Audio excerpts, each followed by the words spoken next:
दोस्तों, आप लोगों का स्वागत है ज्ञानपुंज चैनल में। इस चैनल के माध्यम से आप लोगों को Uttar Pradesh PCS, BEO, RO, ARO और यूपी ट्रिपल एससी की लोअर की परीक्षाएं, अन्य उद्देश्य परीक्षाओं की तैयारी कराई जाती है। उत्तर प्रदेश अधीनस्थ सेवा चयन आयोग यानी यूपी ट्रिपल एससी से ढेर सारी परीक्षाएं निकलती रहती हैं, या उत्तर प्रदेश लोक सेवा आयोग से ढेर सारी परीक्षाएं निकलती रहती हैं। राज्य की जो भी सेवाएं आती हैं उसमें उत्तर प्रदेश विशेष के प्रश्न विशेष रूप से पूछे जाते हैं। इनकी संख्या ठीक ठाक होती है। जैसे उत्तर प्रदेश पुलिस की परीक्षा हो तो उसमें भी उत्तर प्रदेश से ठीक ठाक प्रश्न आपसे एग्जाम में पूछे जाएंगे। कुछ लड़के मेरे पास व्यक्तिगत रूप से फोन करके बच्चों ने कहा कि सर उत्तर प्रदेश विशेष की कक्षाएं चलाई जाए, और उत्तर प्रदेश की विशेष कक्षाओं को चलाने के क्रम में हम लोग आज पहली क्लास पढ़ेंगे उत्तर प्रदेश विशेष के विषय में। तो चलिए देखते हैं उत्तर प्रदेश के बारे में। उत्तर प्रदेश से प्रश्न कैसे कैसे पूछे जाते हैं आपको यह ध्यान में होना चाहिए, मैं बताऊंगा आप लोगों को बराबर। जैसे सबसे पहले तो यही पूछा जाता है उत्तर प्रदेश जो है ये कितने लोगों से सीमाएं स्पर्श करता है।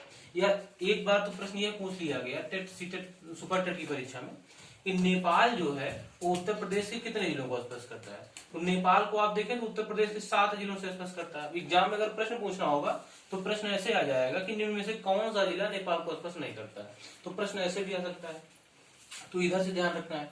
बाकी उत्तर प्रदेश से यह ध्यान रखना है कि उत्तर प्रदेश जो है ये कितने राज्यों को स्पर्श करता है, कितने केंद्र शासित प्रदेश को स्पर्श करता है, कुल कितने जिले हैं, राजधानी कहाँ है, पहले राजधानी कहाँ थी। ढेर सारे प्रकार के प्रश्न आते रहते हैं। तो चलिए हम देखते हैं कि उत्तर प्रदेश के विषय में। अच्छा देखिए, उत्तर प्रदेश का नाम पहले उत्तर प्रदेश था नहीं, पहले इसका नाम हुआ करता था संयुक्त प्रांत। संयुक्त प्रांत नाम था इसका नाम संयुक्त प्रांत हुआ करता था। संयुक्त प्रांत नाम होता था इसका। बाद में इसका नाम बदल करके उत्तर प्रदेश कर दिया गया, इसका पुनर्गठन किया गया। तो पुनर्गठन यानी इसका नाम उत्तर प्रदेश संस्करण किया गया 24 जनवरी 1950 को। इसीलिए उत्तर प्रदेश दिवस मनाया जाता है 24 जनवरी को। बाद में इस राज्य का पुनर्गठन 1 नवंबर 1956 को हुआ, तब से 1 नवंबर भी उत्तर प्रदेश स्थापना दिवस माना जाता है। बाद में इस राज्य से यानी उत्तर प्रदेश से 9 नवंबर सन 2000 को 13 जिलों को काट करके एक पहाड़ी राज्य बनाया गया, जिसको उत्तराखंड का नाम दिया गया, उत्तरांचल का नाम दिया गया। तो विशेष हिस्से अलग होते रहे। तो अब देखते हैं हम लोग इस संयुक्त प्रांत जो बाद में जाकर के उत्तर प्रदेश बना और इसकी राजधानी लखनऊ बनाई गई, इसमें देखते हैं कि ये कितने राज्यों को स्पर्श कर रहा है। ये बड़ा जिला। सबसे पहले यह देखिए कि उत्तर प्रदेश जो है वो पूरे भारत में क्षेत्रफल के क्रम में चौथे स्थान पर आता है। यानी अगर देखा जाए पूरे भारत में चौथा क्षेत्रफल में चौथा सबसे बड़ा राज्य कौन सा है तो ये उत्तर प्रदेश है। पहले नंबर पे कौन सा आएगा? राजस्थान। जय सी बात है।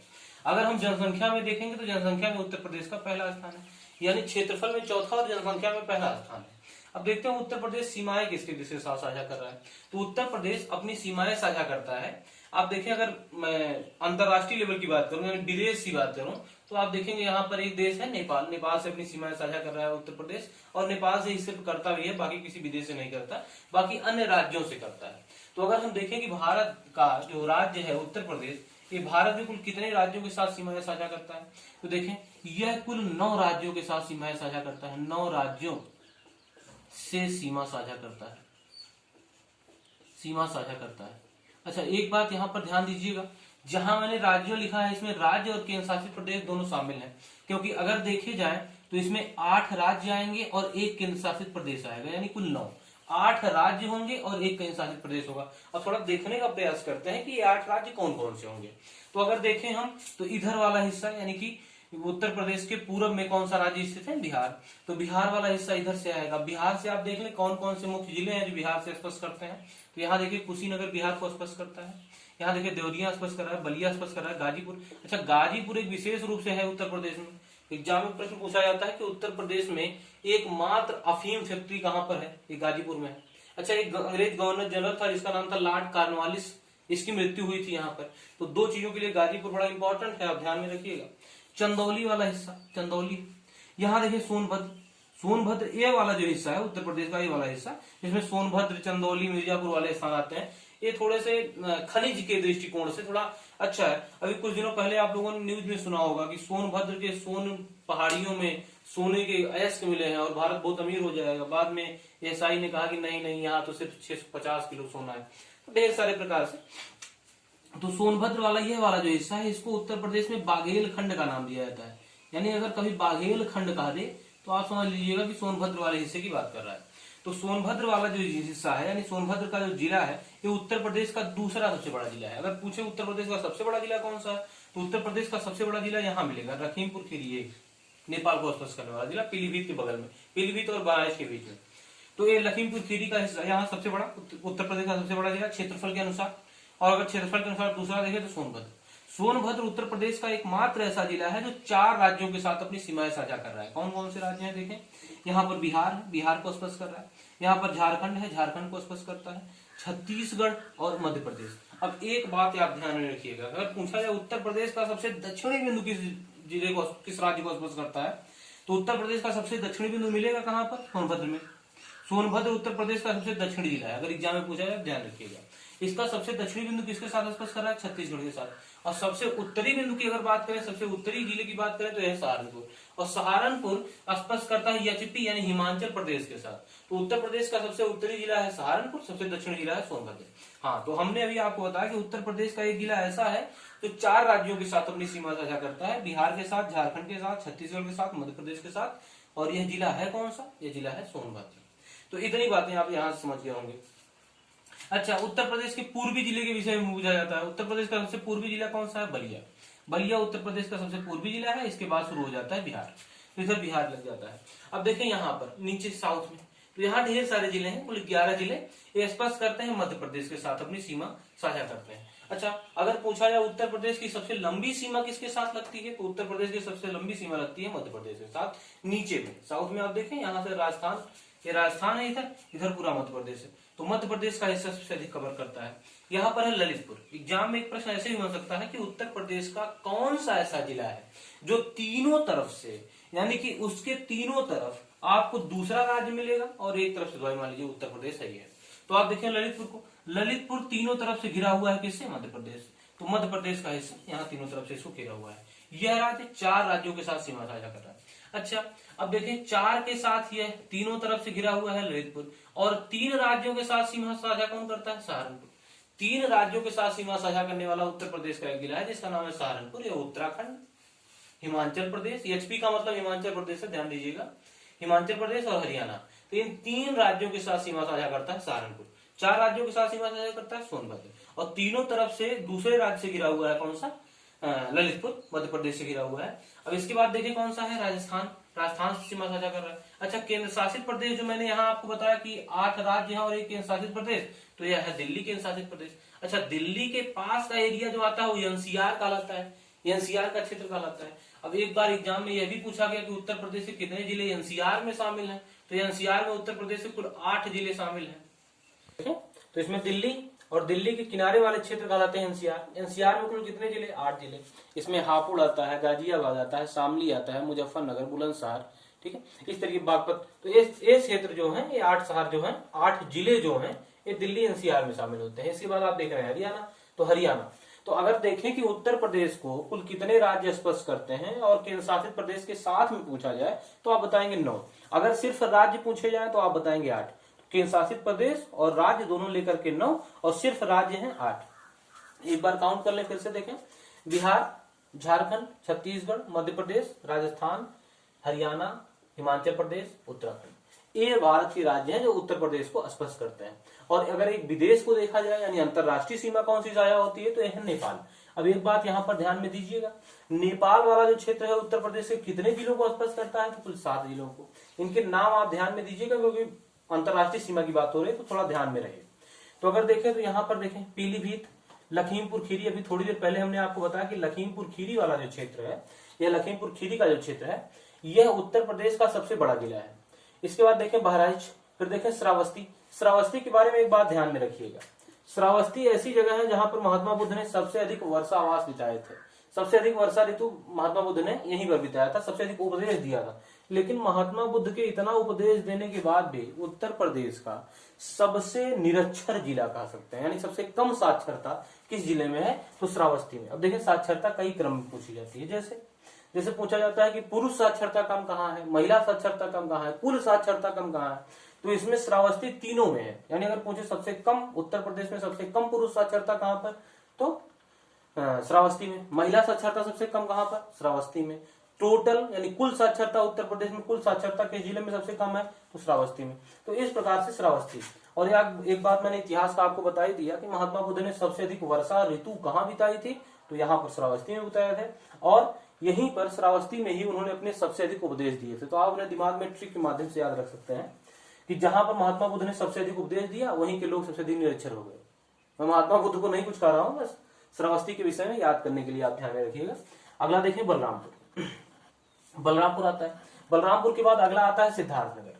सिद्धार्थनगर बाद में बना हुआ जिला है। अब देखें कौन कौन से विदेश को स्पर्श कर रहा है। इसके बाद देखें अगला जिला कौन सा है, महाराजगंज। यहाँ पर एक बात ध्यान में रखिएगा, गोरखपुर नहीं स्पर्श कर रहा है। ठीक है, एक बार ऐसे प्रश्न पूछा गया एग्जाम में कि महाराजगंज या गोरखपुर कौन सा ऐसा जिला है जो नेपाल को स्पर्श करता है। तो आप ध्यान में दीजिएगा, यहाँ पर महाराजगंज है, गोरखपुर नहीं है, यानी गोरखपुर नेपाल को स्पर्श नहीं कर रहा है। यहाँ पर कुशीनगर देखें तो कुशीनगर इसको स्पर्श कर रहा है, बिहार को। तो ढेर सारे जिलों के बारे में, समवर्ती जिलों के बारे में पूछा जाता है। अच्छा, अभी हाल ही में जो यूपीपी की परीक्षा हुई थी उसमें पूछा था कि काला नमक किस राज्य का एक जिला एक उत्पाद के अंतर्गत शामिल है, किस जिले में। तो सिद्धार्थनगर में काला नमक चावल की एक प्रजाति है। काला नमक यहाँ पर उगाया जाता है सिद्धार्थनगर में। तो ये जो ए वाले जो जिले हैं ये कुछ तराई वाले जिले हैं, तराई वाला क्षेत्र है। और तराई वाला जो क्षेत्र है वो थोड़ा आर्द्र दलदली भूमि है।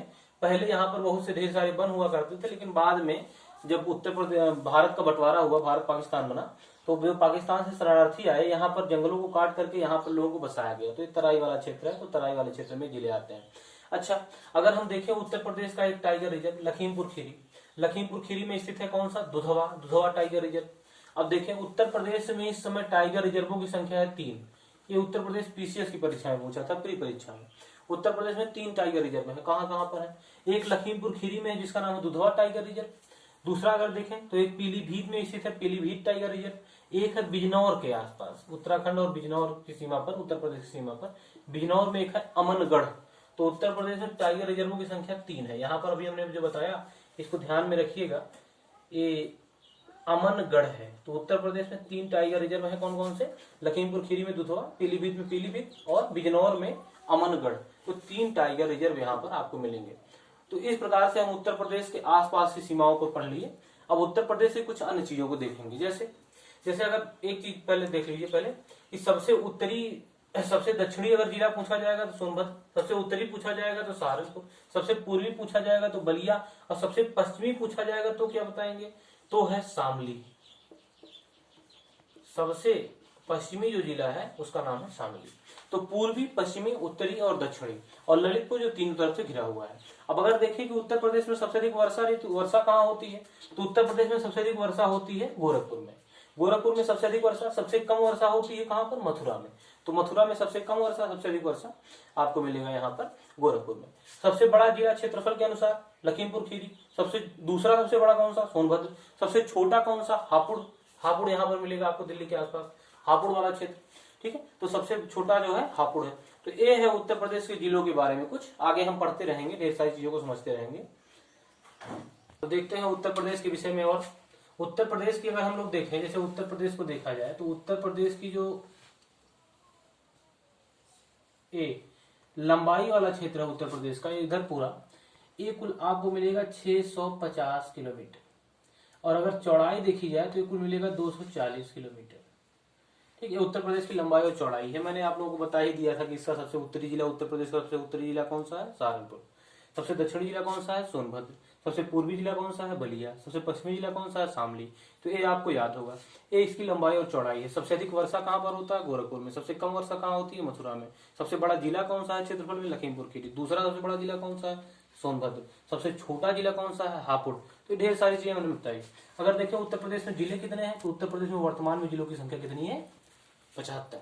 तो उत्तर प्रदेश में 75 जिले। अब मंडल देखे जाए, कुछ जिलों को मिलाकर के मंडल बनाया जाता है, कि जैसे लखनऊ मंडल, जैसे झांसी मंडल, जैसे सहारनपुर मंडल। इस प्रकार से ढेर सारे मंडल होते हैं, जैसे बस्ती मंडल। तो ढेर सारे मंडल हैं ऐसे, उनमें कुछ जिले शामिल होते हैं। कमिश्नरी क्षेत्र होता है। तो अगर मंडल देखें तो उत्तर प्रदेश में मंडलों की संख्या कुल 18 है। अब कुछ मंडल ऐसे हैं जिनमें जिलों की संख्या ज्यादा है। जैसे आप लखनऊ मंडल को ले लें तो उसमें कुल 6 जिले आपको मिलेंगे। झांसी मंडल को ले लें, सहारनपुर मंडल को ले लें तो इसमें 3-3 जिले मिलेंगे। जैसे आप बस्ती मंडल को ले लें तो बस्ती मंडल में 3 जिले मिलेंगे। तो जिलों के आधार पर मंडल कई प्रकार के बटे हुए हैं। कुछ मंडल में ज्यादा जिले हैं, कुछ मंडल में कम जिले हैं। आप एग्जाम के लिए बस इतना ही ध्यान रखिएगा, उत्तर प्रदेश में मंडल की संख्या कितनी है, 18। जिले कुल कितने हैं, 75।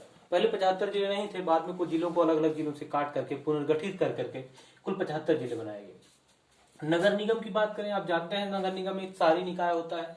नगर निगम, नगर पालिका, नगर पंचायत, ठीक है, ये सब शहरी निकाय होते हैं। तो अगर नगर निगमों को देखा जाए तो इनकी कुल संख्या है 17। अब देखिए 17 नगर निगम है। शुरुआत में 2015 में कुल 14 नगर निगम थे, फिरोजाबाद बनाया गया तो नगर निगमों की संख्या कुल हो गई 14। तो उसके बाद देखें, उसके बाद जो है 3 नए नगर निगम बनाए गए जो योगी आदित्यनाथ ने बनाए। तो सबसे पहले अगर हम लोग देखें तो सबसे पहला नगर निगम जो योगी आदित्यनाथ के समय बनाया गया, जिसको कहा गया 15वां नगर निगम, तो यह था अयोध्या। अयोध्या 15वां नगर निगम बना। अयोध्या के बाद कौन सा बनाया गया?